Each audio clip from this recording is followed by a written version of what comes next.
বিশাল বড় সাগর আর মহাসাগরের উপরে ইবলিস শয়তান তার সিংহাসন নিয়ে বসা। প্রতিদিন সকালবেলায় শয়তানগুলোরে মানব রাজ্যে পাঠিয়ে দেয়, যা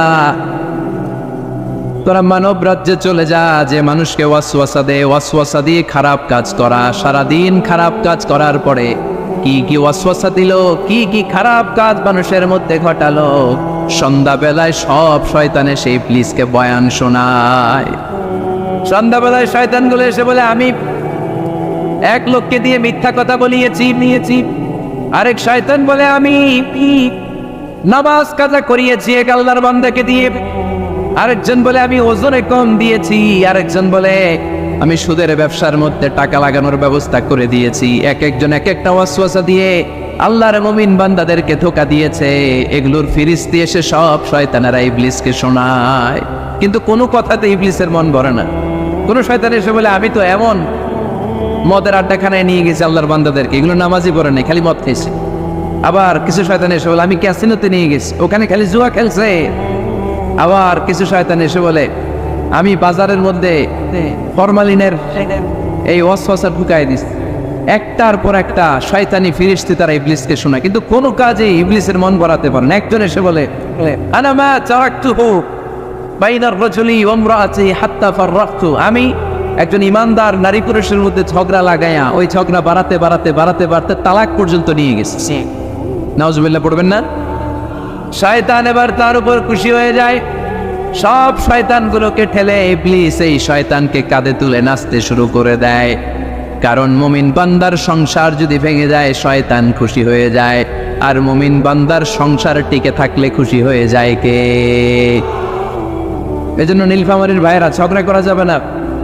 দাম্পত্য জীবনকে সুখী করতে চাইলে ঝগড়াকে আমরা নো বলে দিব। ঝগড়া অনেক সময় হবে, কিন্তু এটাকে বাড়তে দেওয়া যাবে না, এটাকে আমরা স্পেস দিব না, ওইখানে থামাই দিতে হবে। রাজি আছেন তো সবাই? আল্লাহ রাসূল সাল্লাল্লাহু আলাইহি ওয়াসাল্লামের ফ্যামিলিতেও ঝগড়া হতো। আম্মা জান আয়েশা রাদিয়াল্লাহু তাআলা আনহার সাথে আল্লাহ রাসূল সাল্লাল্লাহু আলাইহি ওয়াসাল্লামের ঝগড়া হতো, হাদিসে পাওয়া যায়, কিন্তু এগুলো ছিল মধুর ঝগড়া, সুন্দর ঝগড়া। সুবহানাল্লাহ পড়েন। আল্লাহর হাবিব বলেন, ইয়া আয়েশা ইন্নী লা আ'লামু ইযা কুনতি আন্নী রাদিয়া ওয়া ইযা কুনতি আলাইয়া গাদবা। ও আয়েশা, তুমি কখন আমার উপর রেগে থাকো সেটাও আমি বুঝি, আবার কখন খুশি থাকো সেটাও বুঝি। আম্মা যারা এসে বললেন, ইয়া রাসূলুল্লাহ, ইয়া হাবিবাল্লাহ, কেমন করে আপনি বোঝেন যে আমি আপনার উপর রেগে আছি, আবার কেমন করে আপনি বোঝেন আমি আপনার উপর সন্তুষ্ট আছি? বিশ্বনবী বললেন, আয়েশা, তুমি যখন আমার উপরে খুশি থাকো, আমার উপর যখন তুমি রাজি থাকো, তখন তুমি দোয়ার সময় এইভাবে দোয়া করো, ওয়া রব্বি মুহাম্মদ, মুহাম্মাদের রব, আপনি আমাদের সব গুনাহগুলো মাফ করে দেন। আর যখন তুমি আমার উপর রেগে থাকো, তখন তুমি আমার নামটা মুখ দিয়ে উচ্চারণ করো না। আয়েশা, তখন তুমি দোয়ার সময় বলতে থাকো, ওয়া রব্বি ইব্রাহিম, ইব্রাহিমের রব, আপনি আমাদের সব গুনাহগুলো মাফ করে দেন। যখন তুমি খুশি তখন আমার নামটা মুখে নাও, যখন তুমি আমার উপর রেগে থাকো তখন তুমি আমার নামটা মুখে নিতে চাও না। আম্মা জান আয়েশা বললেন, ইয়া রাসূলুল্লাহ, ইয়া হাবিবাল্লাহ, মা আহজুরু ইল্লা ইসমাক, আমি শুধু আমার মুখ থেকে আপনার নামটারে সরায় রাখি, আমার হৃদয় থেকে কোনোদিন আপনারে সরাতে পারি না। মা আহজুরু ইল্লা ইসমাক, নবী হে, আমি তো শুধু মুখ থেকে আপনার নামটারে বাদ দেই, আমার হৃদয় থেকে তো আপনারে বাদ দিতে পারি না। আমার হৃদয় পুরোটা জুড়ে শুধু আপনি আর আপনি। চিল্লায় পড়েন আল্লাহু আকবার। তার মানে আম্মা জান আয়েশাও আল্লাহ রাসূল সাল্লাল্লাহু আলাইহি ওয়াসাল্লামের উপর রেগে থাকতেন মাঝে মাঝে, বিশ্বনবীও মাঝে মাঝে রাগ করতেন। একবার খুব বেশি রাগারাগি হয়ে গেল, অনেক ঝগড়া হয়ে গেল। এবার আল্লাহ রাসূল সাল্লাল্লাহু আলাইহি ওয়াসাল্লাম খেয়াল করলেন না, এত ঝগড়া তো করা ঠিক হবে না। তখন আল্লাহর হাবিব সাল্লাল্লাহু আলাইহি ওয়াসাল্লাম বললেন, আয়েশা, চলো মিটমাট করি। কি করি? হ্যাঁ, মিউচুয়াল করি না, মিটমাট। এই যে ঝগড়া লাগলে আবার যে মিলায় দেয়, এটা কি বলেন আপনারা নীলফামারীতে? মিটমাট। আল্লাহ হাবিব সাল্লাল্লাহু আলাইহি ওয়াসাল্লাম বললেন, আয়েশা, চলো আমরা মিটমাট করি, আমরা আর ঝগড়া না করি। আমাদের আয়েশা বললেন, ঠিক আছে, চলেন মিটমাট করি। বিশ্বনবী বললেন, ঠিক আছে, একজনকে নিয়ে আসি যে দুইজনের মাঝে মিটমাট করাই দিবে। কারে নিয়ে আন? ওমরে ফারুককে নিয়ে আসি। আমাদের আয়েশা বলেন, না, ওমরু গলিদ, ওমরের মেজাজ গরম, আমার ভয় লাগে। সুবহানাল্লাহ পড়বেন না? বিশ্বনবী বললেন, তাহলে তোমার আব্বারে নিয়ে আসি। কই নিয়ে আসেন, আব্বারে খুব ভালো লাগে। বিশ্বনবী বললেন, ঠিক আছে, তোমার কথাই রইল, ওমরকে ডাকবো না, তোমার আব্বা আবু বকরকে নিয়ে আসবো। বিশ্বনবী মিটমাট করার জন্য সাইয়েদনা আবু বকর রাদিয়াল্লাহু তাআলা আনহুকে ডেকে নিয়ে আসলেন। সাইয়েদনা আবু বকর রাদিয়াল্লাহু তাআলা আনহু ঘরে ঢুকলেন। বিশ্বনবী বললেন, আয়েশা, আমার আর তোমার মাঝে কি নিয়ে ঝগড়া হয়েছে? কথাটা কি তুমি বলবা নাকি আমি বলবো? আম্মা জান আয়েশা বলেন, আপনিই বলেন, তবে মিথ্যা বললেন না, যা ঘটছে ওইটাই বললেন। ওলা তাকুলিল্লাহ হাক্কান, যেটা সত্য এটাই বলবে, অন্য কিছু বলবেন না। আবু বকর রাদিয়াল্লাহু তাআলা তো শুনে রেগে মেগে আগুন। কি এত বড় সাহস, বিশ্বনবীর সামনে দাঁড়িয়ে তুমি এভাবে কথা বলো?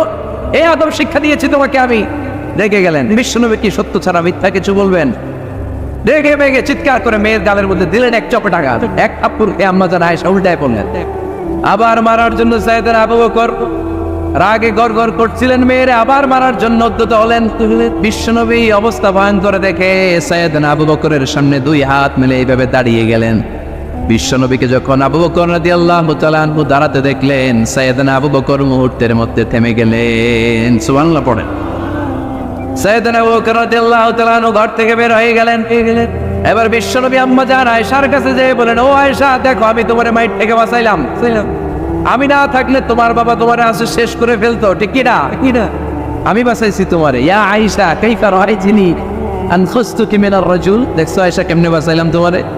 আজকে আমি না থাকলে এমন পিটতে দিতে তোমার বাবা একেবারে খবর হয়ে যায়। আম্মা জান আয়েশা লজ্জায় পড়ে গেলেন, হেসে দিলেন। বিশ্বনবীও হেসে দিলেন। সুবহানাল্লাহ পড়েন। দুইজনের এই হাসির আওয়াজ ঘরের বাইরে থেকে সাইয়েদনা আবু বকর শুনতে পেলেন। উনি শুনে তো অবাক, কিরে এতক্ষণ তৃতীয় বিশ্বযুদ্ধ, এখন আবার হাসে। ঘরে ঢুকলেন।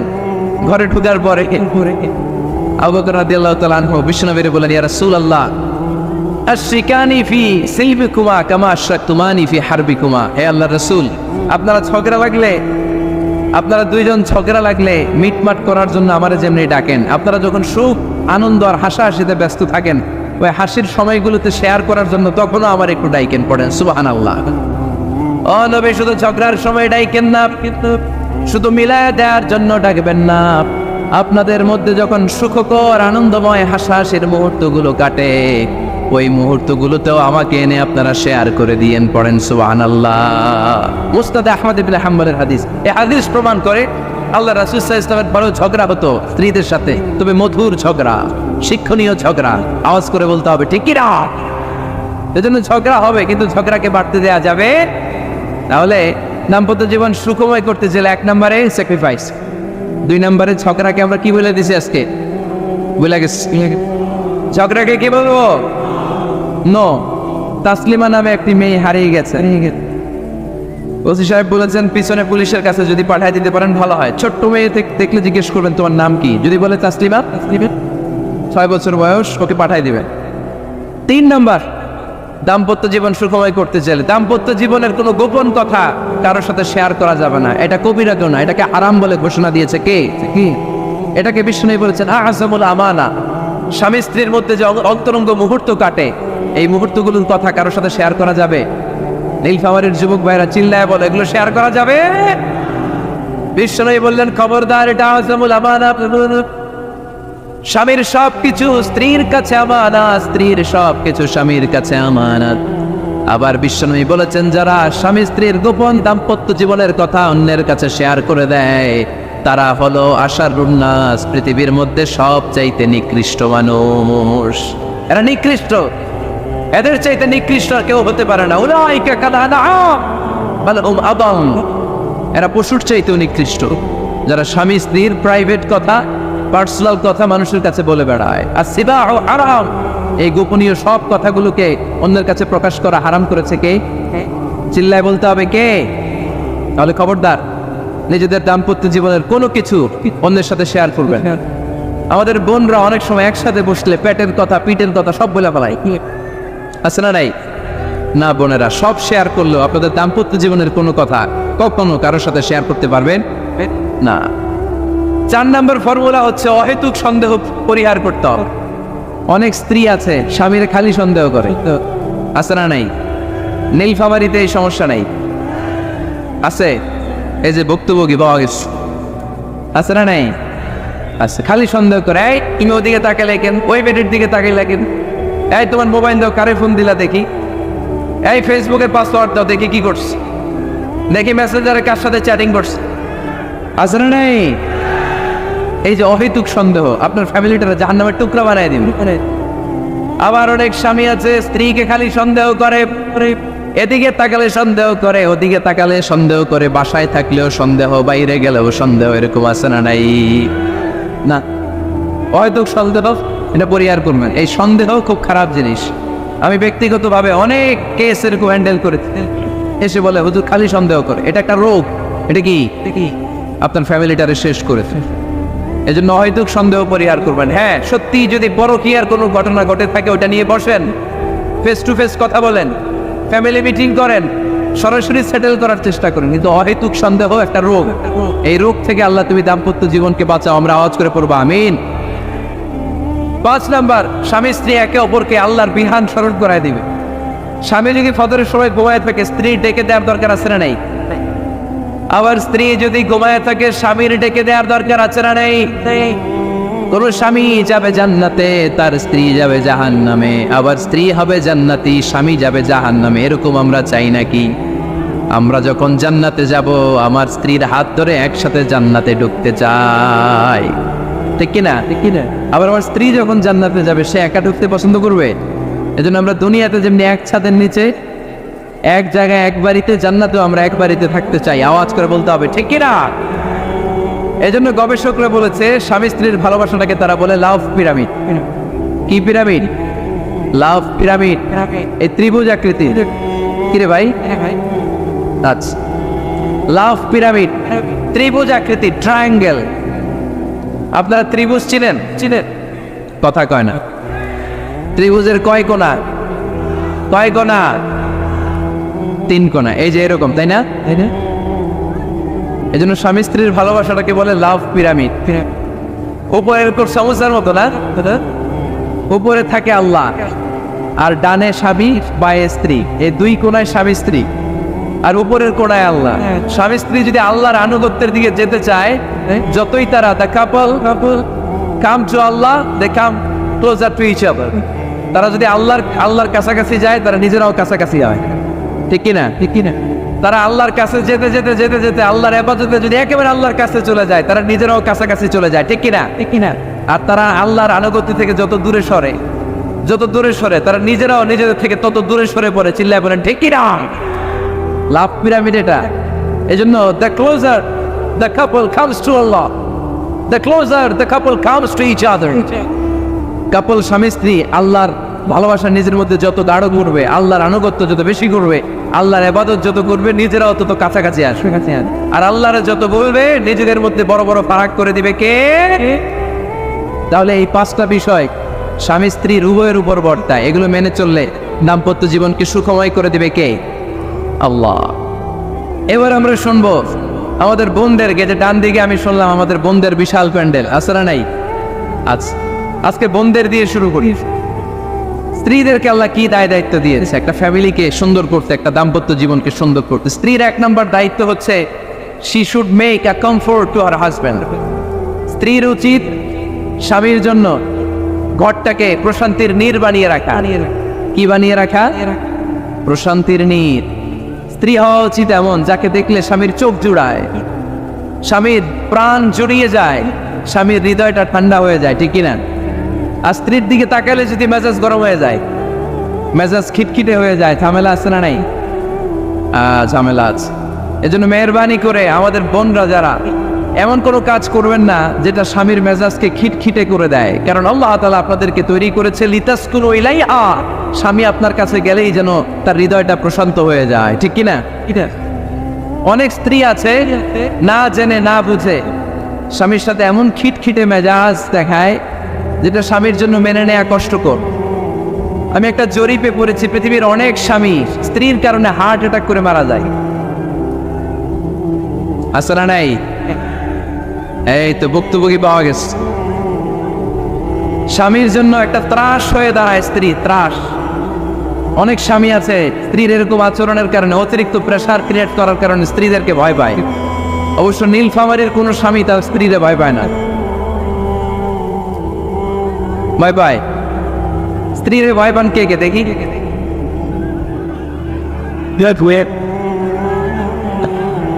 ভয় পান আপনারা? ভয় পান? হ্যাঁ, এক অফিসের বড় সাহেব তার স্ত্রীরা খুব ভয় পায়, প্রচন্ড ভয় পায়।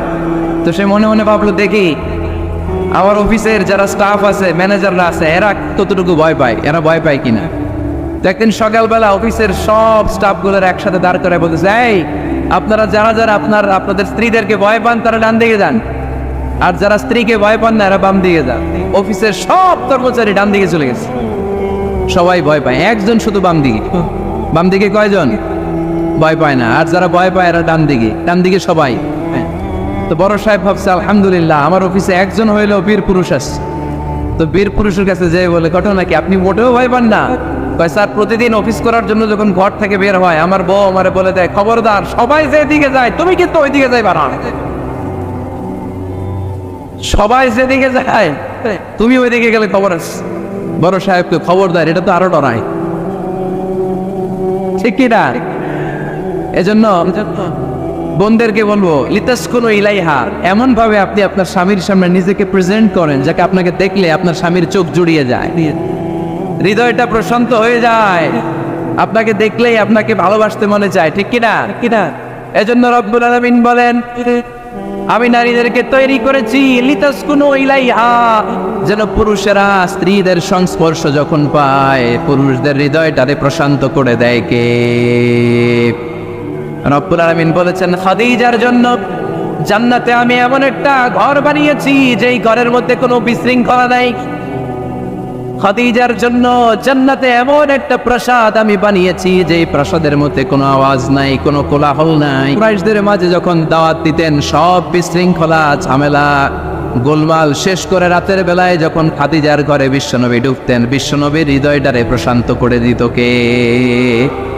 আম্মাজান খাদিজা বিশ্বনবী সাল্লাল্লাহু আলাইহি ওয়াসাল্লামের জন্য এমন ঘর উপহার দিয়েছেন যেই ঘরে বিশ্বনবী আসলে বিশ্বনবীর হৃদয়টা ঠান্ডা হয়ে যেত। সুবহানাল্লাহ পড়েন। অনেক স্ত্রী আছে স্বামী ঘরে ঢুকলেই ঘরে আটা নাই, রুটি নাই, চাল নাই, ডাল নাই, এটা লাগবে ওইটা লাগবে, ওখানে যেতে হবে, একটার পর একটা ফিরিস্তি বলে বেড়ায়, আছে না? নাই না, এটা করবেন না। আপনার কি লাগবে এই সব দায় দায়িত্ব আল্লাহ তাআলা স্বামীকে দিয়েছে, স্বামীকে জানাবেন, তবে ধীরে সুস্থে স্বামীর জন্য ঘরটাকে এমন করে রাখতে হবে যেন ঘরে ঢুকলেই স্বামীর হৃদয়টারে প্রশান্ত করে দেয় কে? এজন্য স্ত্রীর প্রথম দায়িত্ব ঘরটারে প্রশান্তির নীর বানানো। এখানে কি আবার কি এখানে মারামারি দুই দল নাকি?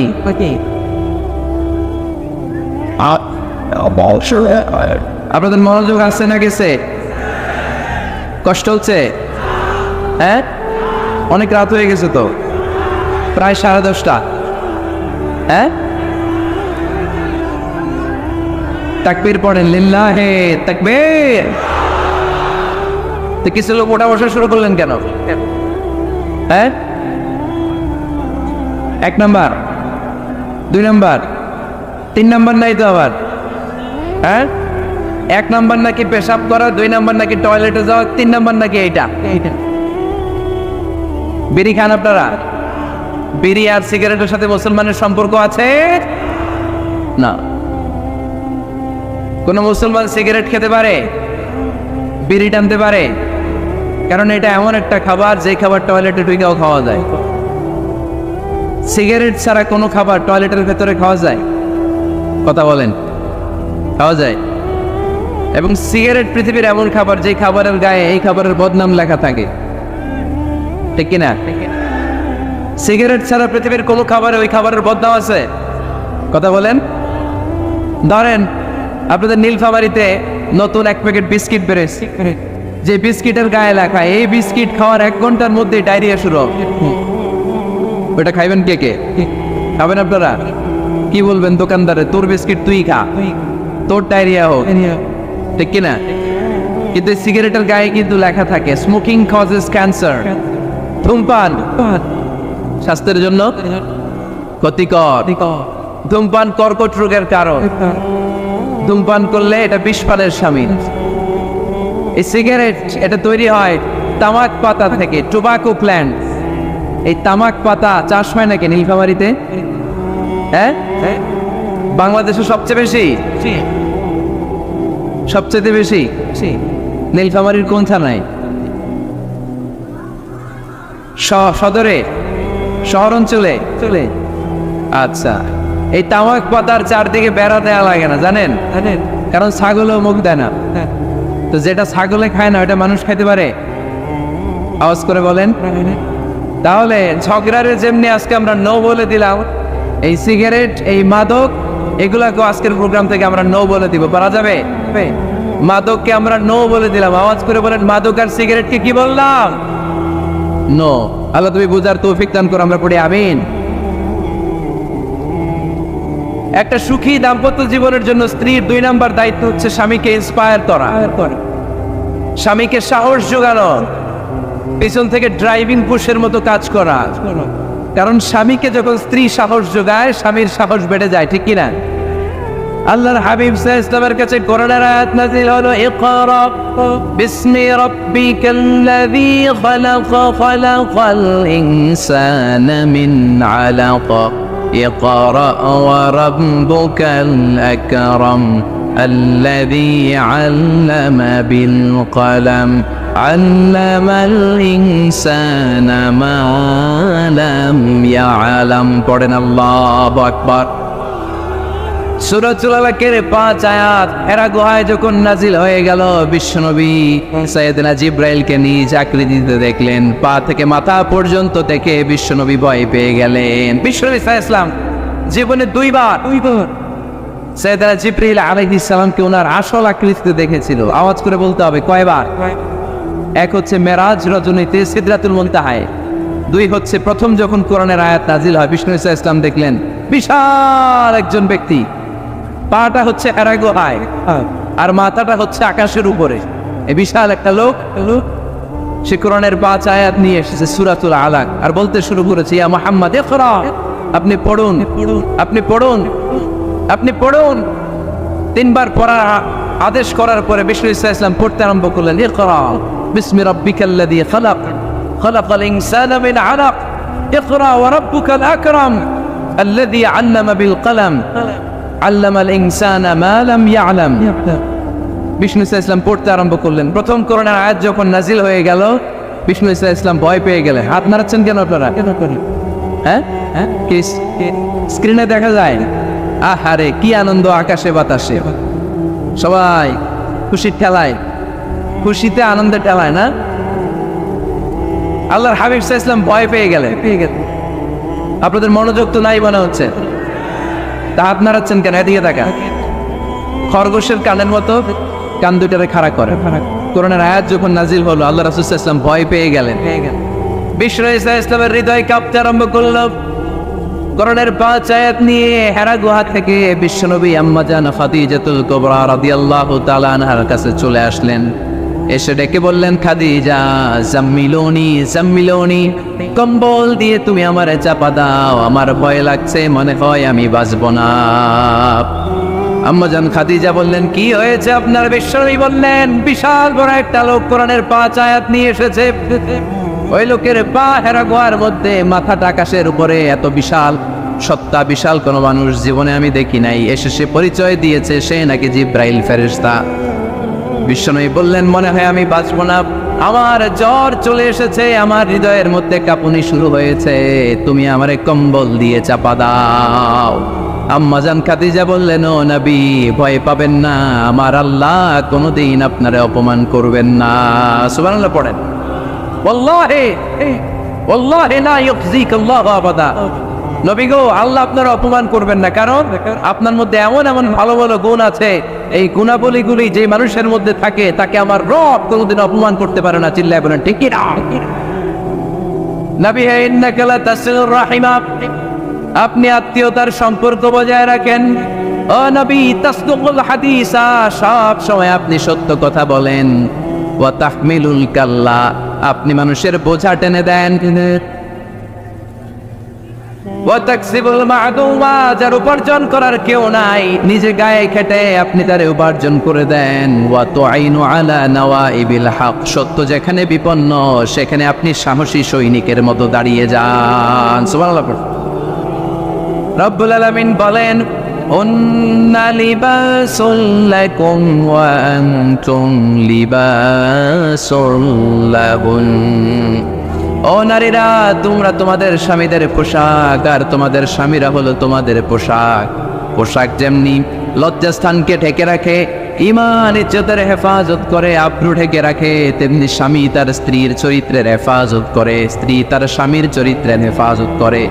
পোশাক যেমনি সুন্দর, স্ত্রীর চোখে স্বামী সুন্দর, স্বামীর চোখে স্ত্রী সুন্দর। পোশাক যেমনি মানুষকে আরাম দেয়, প্রশান্ত করে দেয়, স্বামী আর স্ত্রী একে অপরের সংস্পর্শ পেলে তাদের হৃদয়টাও প্রশান্ত হয়ে যায়, ঠিক কিনা?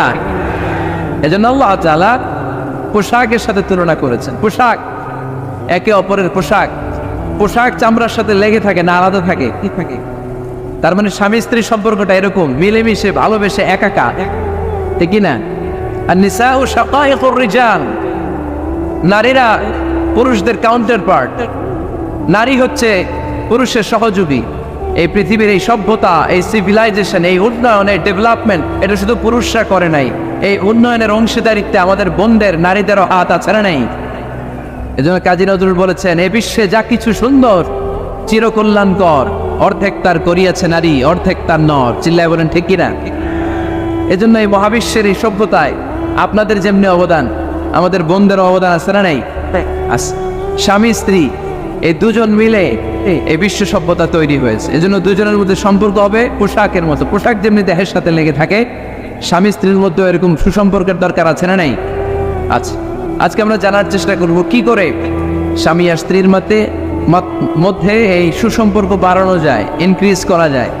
কি করে আমাদের মধ্যে মারামারি, কাটাকাটি, ঝগড়া, ডিভোর্স এই রেটটা কমানো যায়, এ ব্যাপারে আমাদের জানার দরকার আছে না নাই? ইসলামী শরিয়া স্বামী স্ত্রী প্রত্যেককে ইন্ডিভিজুয়ালি আলাদা আলাদা কিছু দায়িত্ব দিয়েছে। স্বামীকে কিছু দায়িত্ব দিয়েছে, আবার স্ত্রীকে কিছু দায়িত্ব দিয়েছে, আবার উভয়কে কিছু দায়িত্ব দিয়েছে। আমরা শুরুতে স্বামী স্ত্রীর উভয়কে আল্লাহ তাআলা কি দায়িত্ব দিয়েছে এটা জানবো। তারপরে স্ত্রীদেরকে আল্লাহ তাআলা কি দায়িত্ব দিয়েছেন সেটা জানবো। সবশেষে স্বামীদেরকে আল্লাহ তাআলা কি দায়িত্ব দিয়েছে সেটা জানবো। এই দায়িত্বগুলো পালন করার মধ্য দিয়ে দাম্পত্য জীবনকে সুখময় করে দিবে কে? আল্লাহ। শুরুতে আমরা জানবো দ্য কালেকটিভ রেসপন্সিবিলিটি, যৌথ দায় দায়িত্ব কি আছে স্বামী আর স্ত্রীর, কেমন করে দাম্পত্য জীবনকে সুখময়, শান্তিময় করতে হয়। একটা দাম্পত্য জীবন কলহমুক্ত করতে চাইলে, সুখময় করতে চাইলে সর্বপ্রথম স্বামী স্ত্রীর যেটা খেয়াল রাখতে হবে সেটা হচ্ছে স্বামী স্ত্রীর উভয়ের স্যাক্রিফাইসের মানসিকতা থাকা লাগবে। স্যাক্রিফাইস, আওয়াজ করে আমার সাথে সাথে বলেন স্যাক্রিফাইস। এই স্যাক্রিফাইস ছাড়া দাম্পত্য জীবন টিকবে? দুইজনেই যদি ঝগড়া করে, দুইজনেই যদি রেগে যায়, ঝামেলা আসে না নেই? স্বামী রেগে গেলে স্ত্রীকে থেমে যেতে হয়, আবার স্ত্রী রেগে গেলে স্বামীকে থেমে যেতে হয়। স্বামীও যদি রেগে যায়, স্ত্রীও যদি রেগে যায়, তাহলে তৃতীয় বিশ্বযুদ্ধ বেঁধে যাবে, ঠিক কিনা? না, এই জন্য রেগে গেলেন তো হেরে গেলেন, রাগা যাবে না। স্বামী যদি রেগে যায়, স্ত্রী থেমে যেতে হবে। স্ত্রী যদি রেগে যায়, স্বামী থেমে যেতে হবে। এটাই দাম্পত্য জীবনের সুখ আর সমৃদ্ধির মূল ফর্মুলা। স্যাক্রিফাইস করতে হবে। এর কারণ আপনি যদি দোষ খুঁজতে শুরু করেন, দোষ ছাড়া পৃথিবীতে মানুষ নাই, ঠিক কিনা? No one is perfect in this world. এই পৃথিবীতে কেউই পারফেক্ট না। আপনি যে আপনার স্ত্রীর দোষ খোঁজেন, আপনারও দোষ আছে না নাই? আবার ভাবি যদি আপনার খালি দোষ খোঁজে, ভাবিরও দোষ আছে না নাই? না, এজন্য দোষ খুঁজবেন না, স্যাক্রিফাইস করেন, একটু মানিয়ে নিন। দাম্পত্য জীবনটা এরকমই, একটু ছাড় দিতে হয়, একটু মানিয়ে নিতে হয়। দাম্পত্য জীবনে কখনো মন খারাপ, কখনো মন ভালো, কখনো রোদ, কখনো বৃষ্টি, এই নিয়েই দাম্পত্য জীবন, ঠিক কিনা? তাহলে দাম্পত্য জীবনে যদি আমরা সুখ পেতে চাই, সকল নবদম্পতিকে বলবো একটু ছাড় দেওয়ার মানসিকতা বিল্ড আপ করেন, একটু মানিয়ে নেন, একটু ছাড় দেন, একটু মিলেমিশে চলেন। এক স্যাক্রিফাইস আমাদের জীবনটারে, আমাদের দাম্পত্য জীবনটাকে একটা জান্নাতি দাম্পত্য জীবন বানাই দিবে, ঠিক কিনা? দাম্পত্য জীবনকে সুখী করার 2 নাম্বার ফর্মুলা হচ্ছে ঝগড়া করা যাবে না। আপনারা ঝগড়া করেন নাকি? হ্যাঁ, বউয়ের সাথে ঝগড়া করেন না এরকম বিবাহিত পুরুষ কে কে আছেন দেখি এখানে? হাত তুলছে অনেকে, বিশ্বাস হয় আপনাদের? হ্যাঁ, অনেক ঝগড়া। হ্যাঁ, আচ্ছা, মেয়েরা বেশি করে? না না, এই মহিলা প্যান্ডেল আছে এদিকে, এদেরকে জিজ্ঞেস করলে বলবে সব দোষ আপনাদের, আর আপনারা দোষ দিচ্ছেন এদের। তো ঝগড়া করবেন না মেহরবানি করে, সম্মানিত ভাইরা, ঝগড়া করবেন না।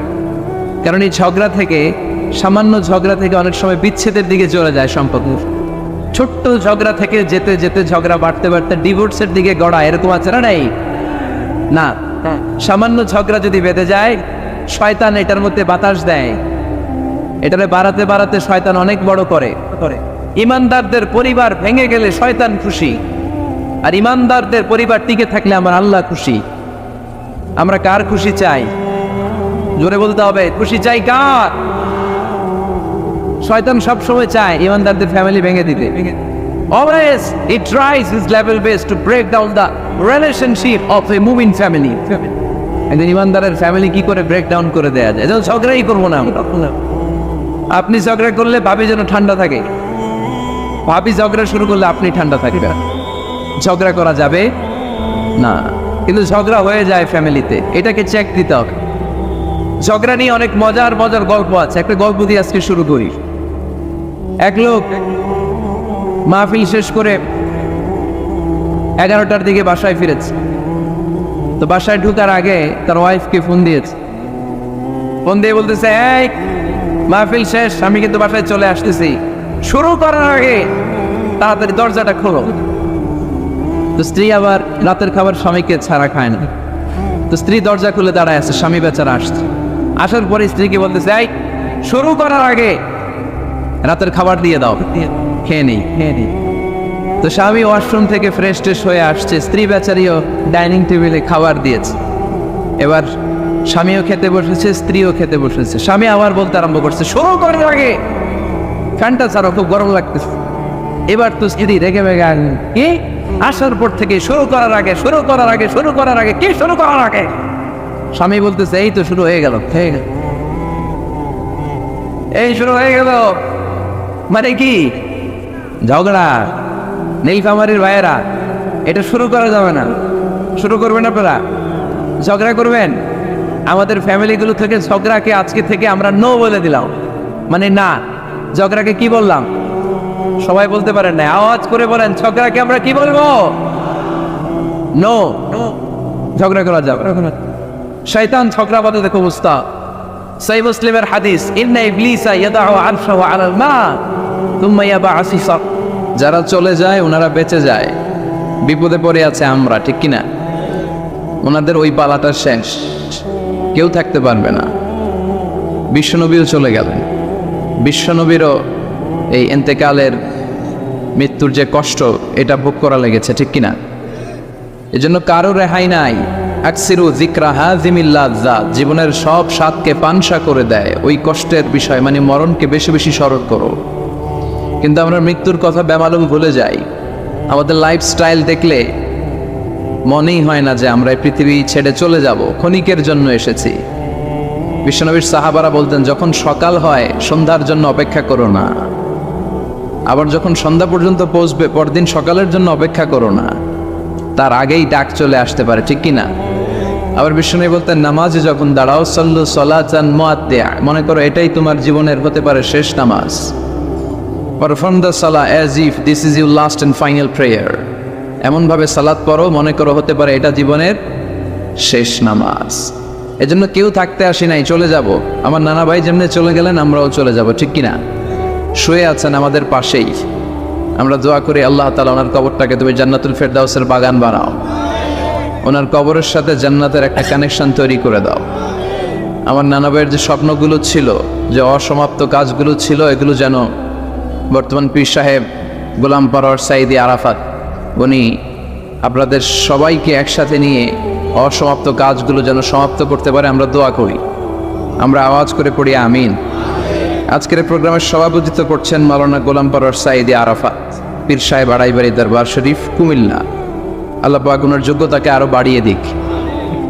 আপনাদের সবাইকে নিয়ে আড়াইবাড়ি দরবারের যত দায়িত্ব আছে, সবগুলো দায়িত্ব যেন সুচারুরূপে উনি পালন করতে পারে, আল্লাহ তৌফিক দান করুন। আমার আগে কথা বলেছেন হযরত মাওলানা আল্লামা সাদিকুর রহমান আজহারি সাহেব। এর আগে কথা বলেছেন আমার আরেক নানা ভাই গোলাম সরোয়ার সাঈদী পীর সাহেব। দরবারের অনেক বড় বড় ওলামায়ে কেরাম আজকে কথা রেখেছে। যারাই কথা রেখেছে নিশ্চয়ই কোরআন থেকে কথা বলেছে। সবগুলো কথা যেন আমরা আমল করতে পারি, আল্লাহ তুমি তৌফিক দাও। এই মাহফিলগুলোর অ্যারেঞ্জমেন্ট করা হয় যাতে আমাদের জীবনের পরিবর্তন আসে। আমরা আসলে ভুলে গেছি যে আমরা চলে যাব, মাটির কবরে কিন্তু আমাদের সবাইকে যেতে হবে, ঠিক কিনা? একদিন মাটির ভেতরে হবে ঘরে মন আমার, কেন বন্ধ দালান ঘর, প্রাণ পাখি উড়ে যাবে পিঞ্জর ছেড়ে,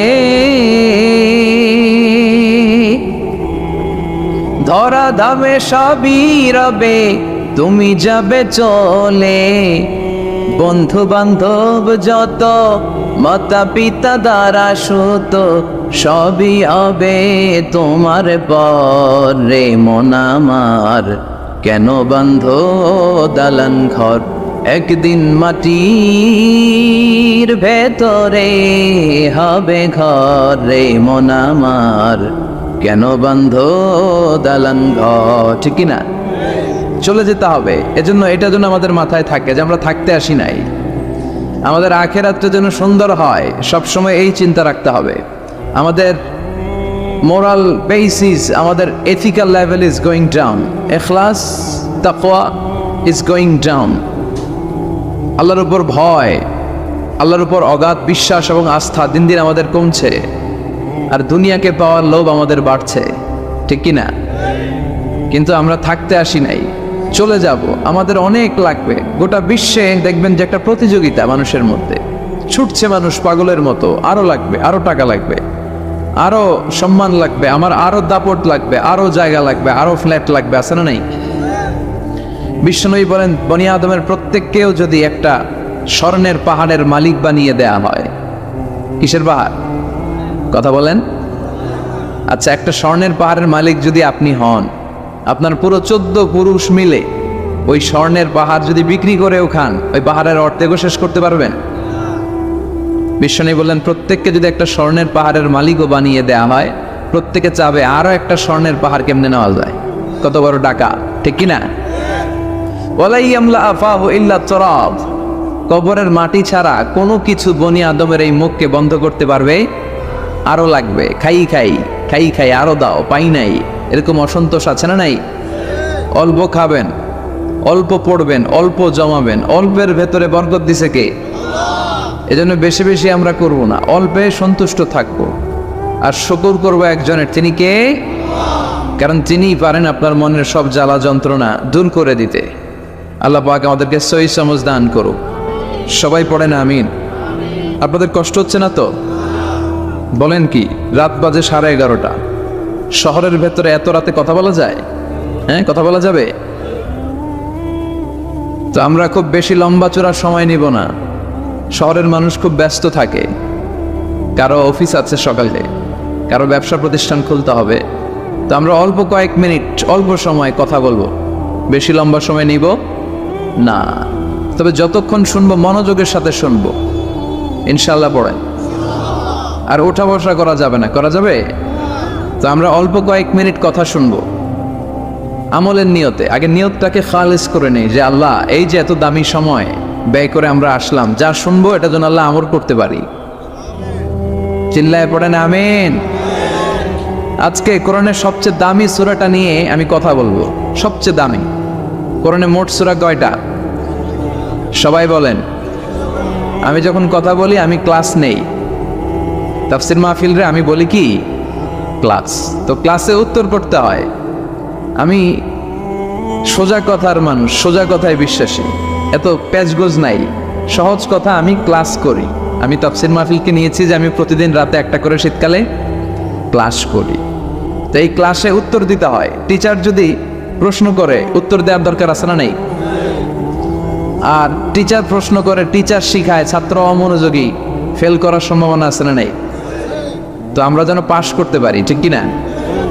যতক্ষণ কথা বলবো, প্রশ্ন করলে আওয়াজ করে উত্তর দিতে হবে, বাঘের বাচ্চার মতো, ঠিক কিনা?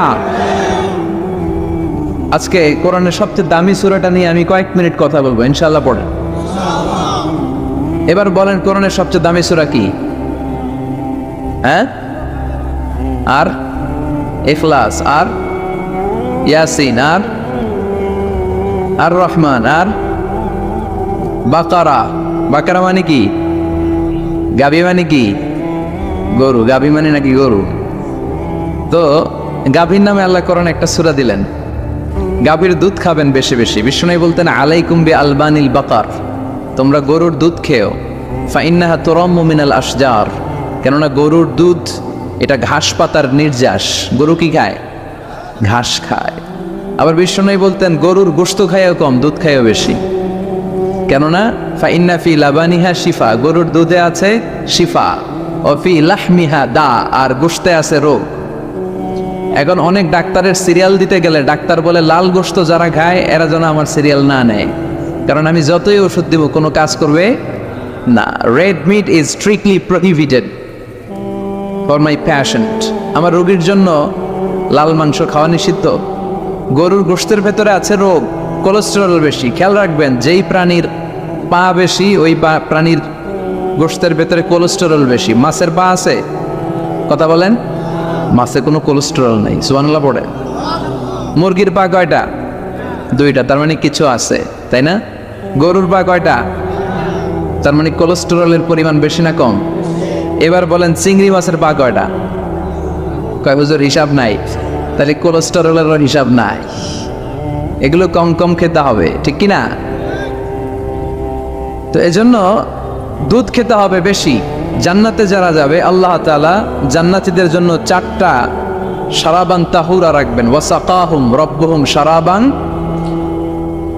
মাসালুল জান্নাতিল্লাতী ওয়াইদাল মুত্তাকুনা ফিহা আনহারুম মিন মাইন গায়রি আসিন ওয়া আনহারুম মিন লাবানিন লাম ইয়াতাগায়্যার তা'মুহু وأنهار من خمر لذة للشاربين وأنهار من عسل مصفى سبحان الله।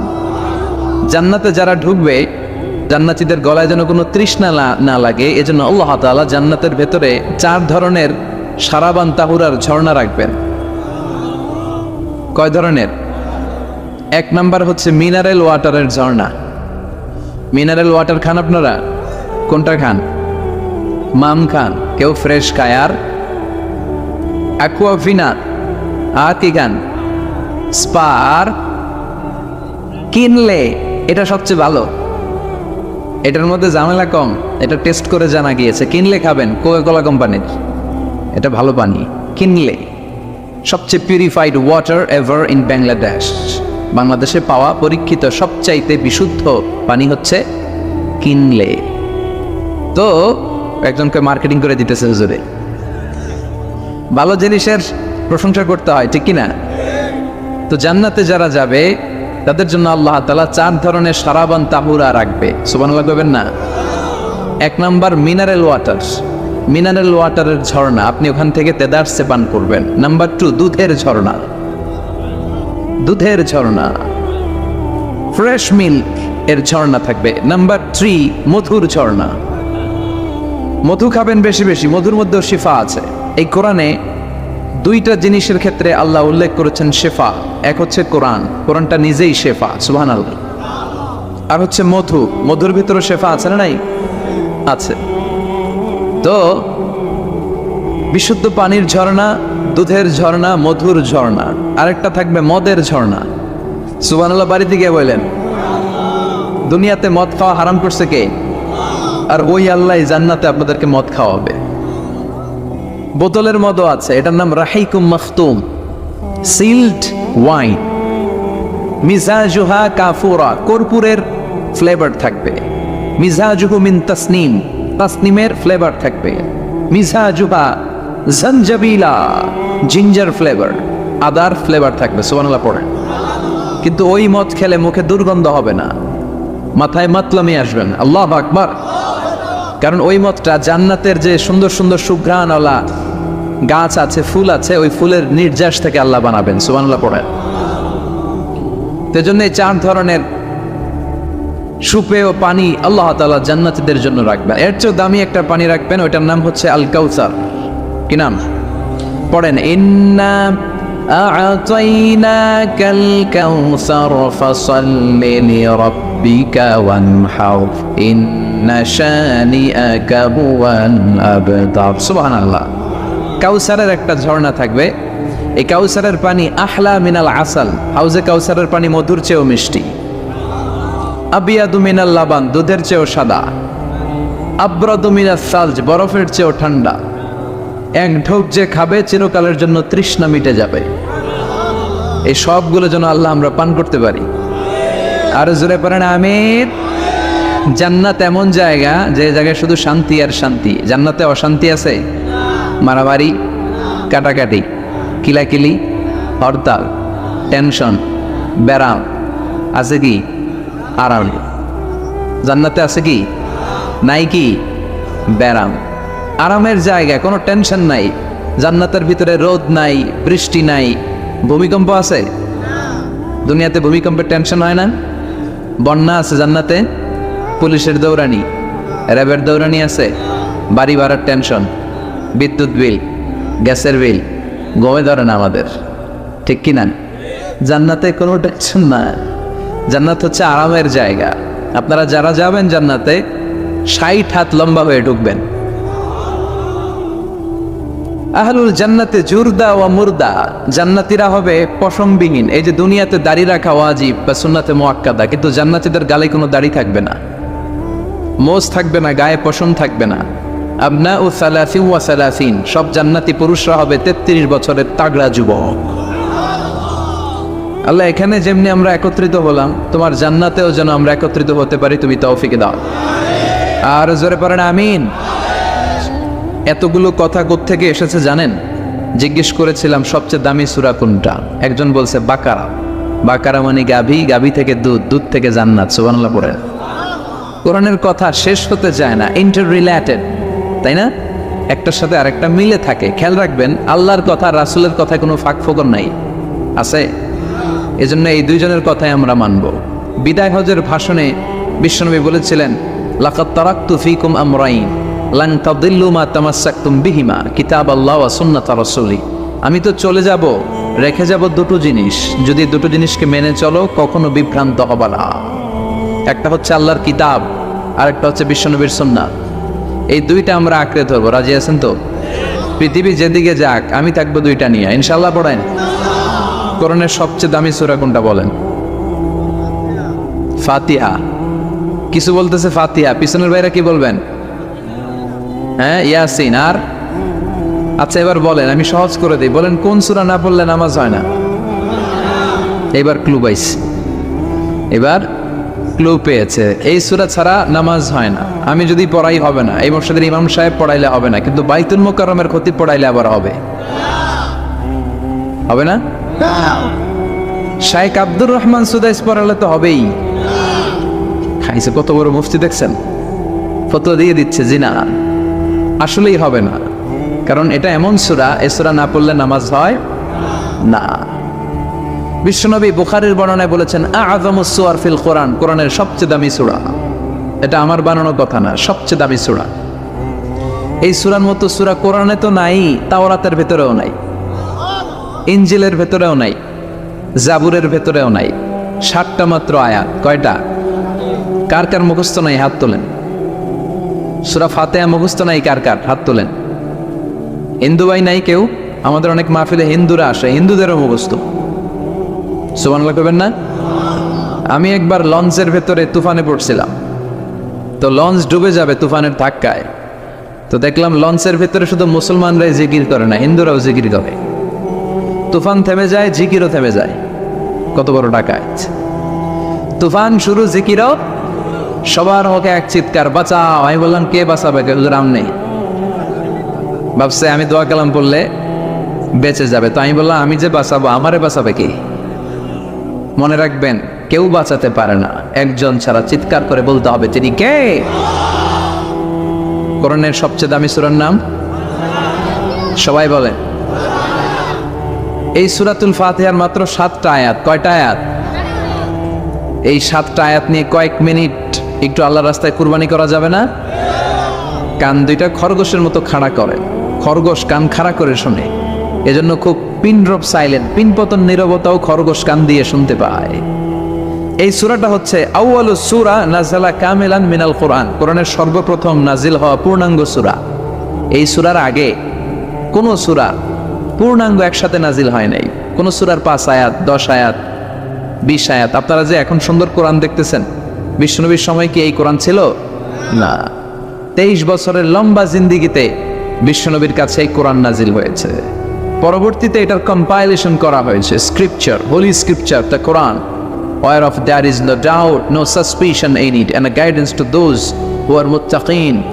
এটা এমন বই যেটাতে আল্লাহ কোনো ভুল রাখে নাই, মুত্তাকিনদের জন্য এটা পথ নির্দেশিকা হিসেবে আল্লাহ পাঠিয়েছে। পড়েন সুবহানাল্লাহ। তো সূরাতুল ফাতিহার আগে অনেক সূরা নাজিল হয়েছে, কিন্তু একটু একটু করে, পুরোটা একসাথে না। এই সূরাটা পুরোটা একসাথে সর্বপ্রথম নাজিল হয়েছে। এজন্য এই সূরাটারে আবার বলে ফাতিহাতুল কিতাব, মানে preface of the book, introductory সূরা। কোরআনটা খুললেই সর্বপ্রথম আপনার নজরে যে সূরাটা পড়বে, সূরাটার নাম সবাই বলেন সূরাতুল ফাতিহা। আবার বিশ্বনবী এটাকে বলেছেন কোরআনের মা। কি বলেছেন? চমৎকার একটা ইনফরমেশন না? মনে রাখতে হবে। তাহলে কোরআনের মায়ের নাম কি মনে থাকবে? বলেন তো, সকল পৃথিবীর সব শহরের জনপদের মায়ের নাম কি? মাক্কাতুল মুকাররমা। তেমনি কোরআন আল কারীমের মায়ের নাম হচ্ছে সূরাতু আল ফাতিহা। এরপরে বিশ্বনবী বলেছেন এই সূরাটা হচ্ছে সূরাতুল ওয়াফিয়া, অখণ্ড সূরা। এই সূরাকে খণ্ড খণ্ড করে পড়া যায় না। কেউ প্রথম রাকাতে সূরাতুল ফাতিহার অর্ধেক, দ্বিতীয় রাকাতে বাকি অর্ধেক যে পড়ছে হয়েছে, কিন্তু কেউ প্রথম রাকাতে সূরা আর রহমানের 10 আয়াত, পরের রাকাতে বাকি 10 আয়াত। কোনো সমস্যা আছে?